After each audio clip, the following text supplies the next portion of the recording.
Hi, and welcome back to my orchid life and to the final season update of my orchid collection.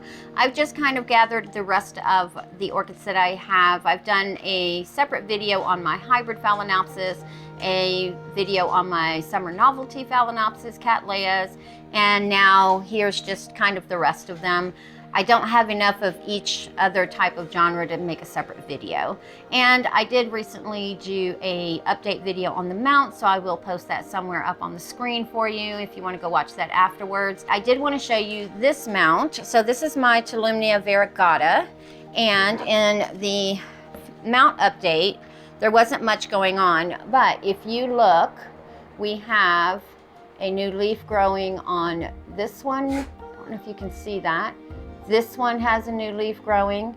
This one has a new leaf growing on it as well. The only one that doesn't show any new leaf growth is this one right here. But I just wanted to show you that I'm pretty pleased with that. So let me start off by saying welcome everyone to my home. I apologize, that was rude not to say that at the beginning. I appreciate your visit and I hope you come back again soon. If you have been here before, I appreciate you coming back, and if this is your first time, welcome. If you decide you like the video, go ahead and give it a thumbs up, and if you want to see more orchid content, think about subscribing. Doesn't cost you anything, just helps me out. So let's talk about the twinkles. So this is the Onsidium Twinkle White Shower. When I got her, she had 5 growths, and all 5 growths, so there's 1, 2, 3, 4, and then the 5th one is right here in the middle. But they're continuing to grow. I don't see any spikes or anything developing quite yet. She is in all moss. I have put some air pockets in here just in case with it getting cooler. I do keep my doors open and my windows open quite a bit in the fall time, and then in the non-growing season I will occasionally open the doors as well just to put in that fresh air. And I didn't want the cooler air to keep this moss too wet. Overall, she's doing fine. The pseudobulbs still are not desiccated, and the new growths are moving right along. And then I purchased this Onsidium Twinkle at the same time, and I've got both of these at my local nursery, Fantasy Orchids, here in Denver, Colorado. This one here came with this spike right here that hasn't done anything, and from what I understand, twinkles tend to show you their spikes and then they stop, and it takes them forever to actually open up any buds, and that's okay. And she is getting some of the famous Onsidium leaf spotting, I think because I did leave her too dry for a couple of days. I didn't pay attention, and she did dry out a little bit. But looking at her the other day, look what else we have. Do you see it? Right there, look at that. She's developing another spike. So this spike was actually caught in this leaf right here as it was coming out. So I did manage to catch it in time to bring it out, and it was curled over like this. So she has since straightened that up. So now I have 2 spikes to wait forever on. No big deal. But that is the one growth that she had and matured since I got her. And then she has developed this new growth as well since I purchased her. And I got both of them back in June, towards the middle of June. And let's talk about my little zygonesia censure, Dove of Peace. So I got her as an anniversary gift, and she looked a lot better when I first got her, and I thought I had killed her. So I just stuck her in this moss, this little glass with some moss and some perlite and some rocks for aeration. She had 1 bulb, see, 1 bulb, and the bulb did have a little small leaf on it. And as you can see, she is got this new growth here, and if we move this little piece of bark out of the way, she has some roots going down into the pot. This probably won't mature. It'll grow probably to a certain size, and then she'll develop a new one. But she is variegated, and that's one of the reasons I wanted her. So I'm looking forward to her recovery and possibly a bloom one day. And this right here is just to set her in so I can put her where I want her. And she sits in front of the east-facing window, which is right here, but she's not directly in it, so she's getting filtered light from, because she kind of sits under some other plants.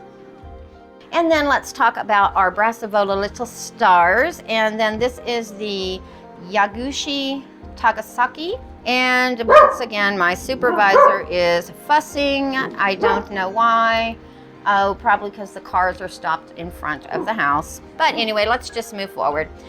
So since I got her back in June from Fantasy Orchids as well, she has been split.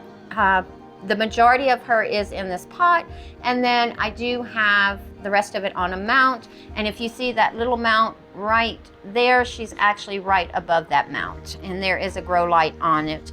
But she's just putting on lots and lots of growth. She does have new roots going down into the pot. The one sheath that I was kind of hoping for a bloom has dried out, so sorry Nina, we're gonna have to wait. I'm hoping that maybe by next spring I will start getting some blooms off of at least this one. The mount is also doing really well. She's got lots of new growth and she's doing a lot of root activity. Let's talk about this sad little thing here. So this is the Epileocatleia Volcano Volcano Trick Red Lava that she did bloom. She started off with this new growth here and this new growth, which stalled, and then this new growth, and as you can see, it looks really sad, so say what you want in the comments. And then this new growth, which is firming up, because she is developing a nice little root system in there, as well as she has a new little growth coming off of her. So these two right here are what I'm depending on to save this poor baby. She is using up every last bit of her reserves to support this new growth as well as that secondary growth. Look at how tatty those leaves look, but you know what? As long as she's continuing to try to survive, we will let her. I'm not going to worry too much. Then we have my Presidium. There we go. See, I told y'all I cannot speak today. Presidium that I have had since 2020. I got her in May of 2020, and she was repotted into this in May of this year, 2021. And when I repotted her, she had these two growths, which this one came to me this way. It had grown that way, and then once she desiccated and I didn't straighten her out, she kind of stayed that way. But this was a new growth at the time, so that has finished off. And as you can see, she is working on a new growth here. And yes, I do still have my doors open, guys. I'm sorry, but I do like fresh air and it saves on the electricity. So she does have lots of roots still in the pot, as well as new root growth coming off of, let me just move some of the bark out of the way, some new root growth coming off of that new growth as well. So it is good to know when your orchid is producing those new roots. Is it going to be when the growth matures, flowers, then the roots, or is it during the actual growth, which I'm learning with each one of mine. Like I've said, I've only seriously started really paying attention and noticing what my orchids are doing and learning about them this year. So let's look at the Paphiopedilum. Oh my goodness, this girl is so pretty. So she was sold to me as Melhell, but she looks more like the Mel Star, so that is what I am calling her. But she has, let's see, so where's the fan that she bloomed off of? So the fan that she bloomed off of is right here in the middle. She has maturing 1, 2, so these two are on the road to maturity, and then she has this new growth here, so that's 4, and then she's working on this one. This was kind of mid-mature. So she has a total of 4 fans growing off of, I'm assuming from the middle one, but I'm hoping that she does rebloom off of one of these 4 so that I can see that beautiful, beautiful bloom again. It's just this bright yellow, almost like when kids color the sun, that bright, bright yellow that the kids color the sun, that's what color it is. I will post a picture of her bloom.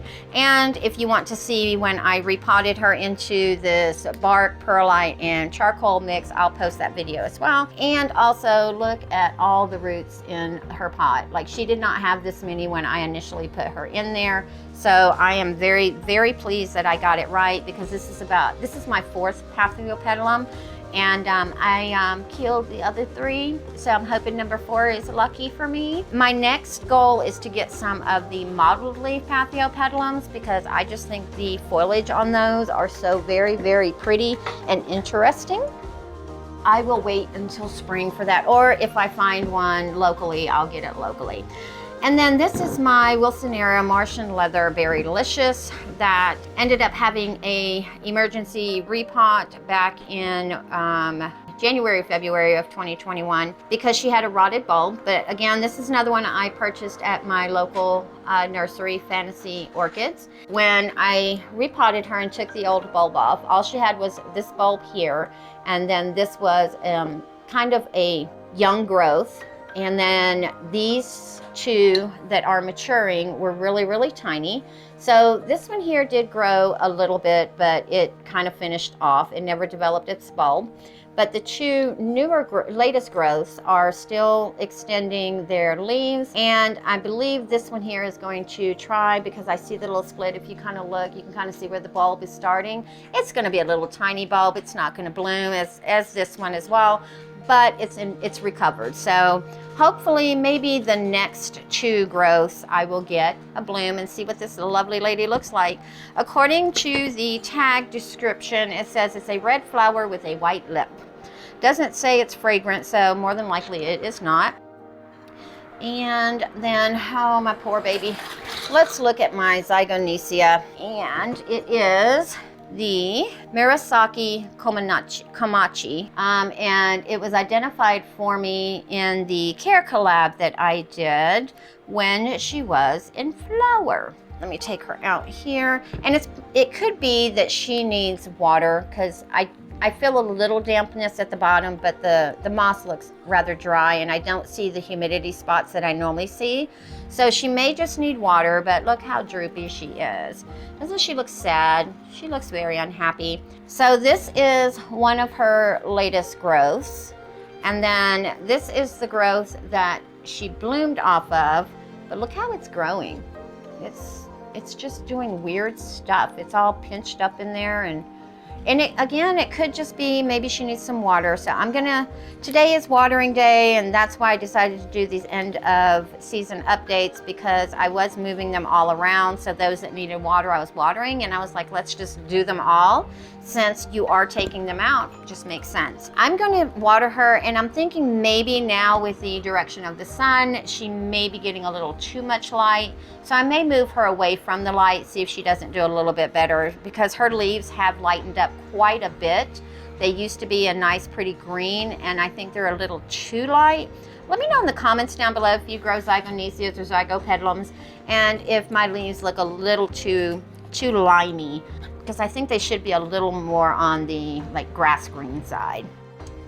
Let's talk about these 2 little Onsidiums here. Well, they're not little anymore. So this is 2 Onsidiums that used to be 1.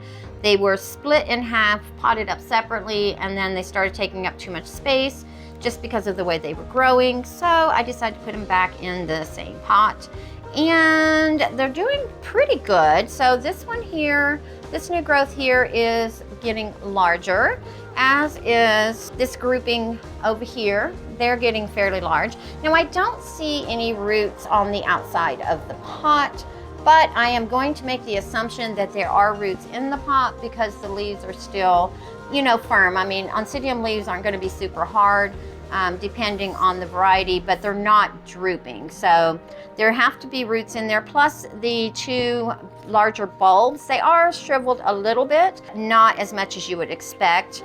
And then she also has all of this new growth going on here and here. So I think she's going to settle in, and eventually we will see these blooms again. I've said before that she does resemble one of the bobcat variety to me, and I'm waiting for her to bloom so I can show her to you guys, and also so I can look her up. This is the Hilo Firecracker New Year that I got from Nicole Deanna, and I did repot this one, and she is absorbing this older leaf. It is coming off of the older bulb, but her latest growth is just not doing anything. So I don't think that this is going to finish developing. I think I messed up and repotted her, and I probably should have waited for this bulb to complete before, but she kept drying out, and so I was trying to help her out by putting her in another pot, and I probably set her back. So I'm waiting on a new growth, but that's all right. The good thing is her roots that are in here are still doing well. She does have a lot of good roots inside the pot. So as she is absorbing this leaf, I will just wait for the next growth. And then, sorry, Deanne, but I'll just have to wait for that blooming at another time. Speaking of blooms, let me just move this. So I do have some good news. Not everything is doing terrible, guys, in this set. I do have some good news. So here we have the 2 Dendrobium no ID Phalaenopsis. So this is the back piece, and this obviously would be the front piece. So she is in bloom, and she's been in bloom since the beginning of the month. Her blooms are kind of going over, as you can tell, but she's still really pretty. And like I said, I only got 3 off of this one, but you know what? I'll take it. I think she's gorgeous, just gorgeous. And I've been trying to see if I can find a name for her. So if anybody can identify her, and if she's just a hybrid no ID, that's fine. But if anybody can identify this no ID Phalaenopsis for me, leave it in the comments down below. I'm still researching pictures and trying to match her up, and haven't quite found anything that I'm happy with calling her. And then looking at this one, which is in leca. So look at all the lovely roots on her, just absolutely wonderful. She is exploding. She's about to take and really grab onto this leca, which I'm waiting for because she's still a little wobbly. But the nice thing about your Phalaenopsis dendrobiums is they can bloom from an area they've already bloomed from. So she's already bloomed from here, but look, we have another spike. Let me see if you can see that. Do you see it? Look at that. So as this one is going to be fading over, we should be able to see some nice fresh blooms. The last time when this one I first saw the spike, it took her about 3-4 weeks, so say a month, to actually finish the spike and start her buds, and then another 3 to 4 weeks before she actually opened the buds. So I'm going to really pay attention to the time limit on this one so that I know in the future as far as when to expect the blooms.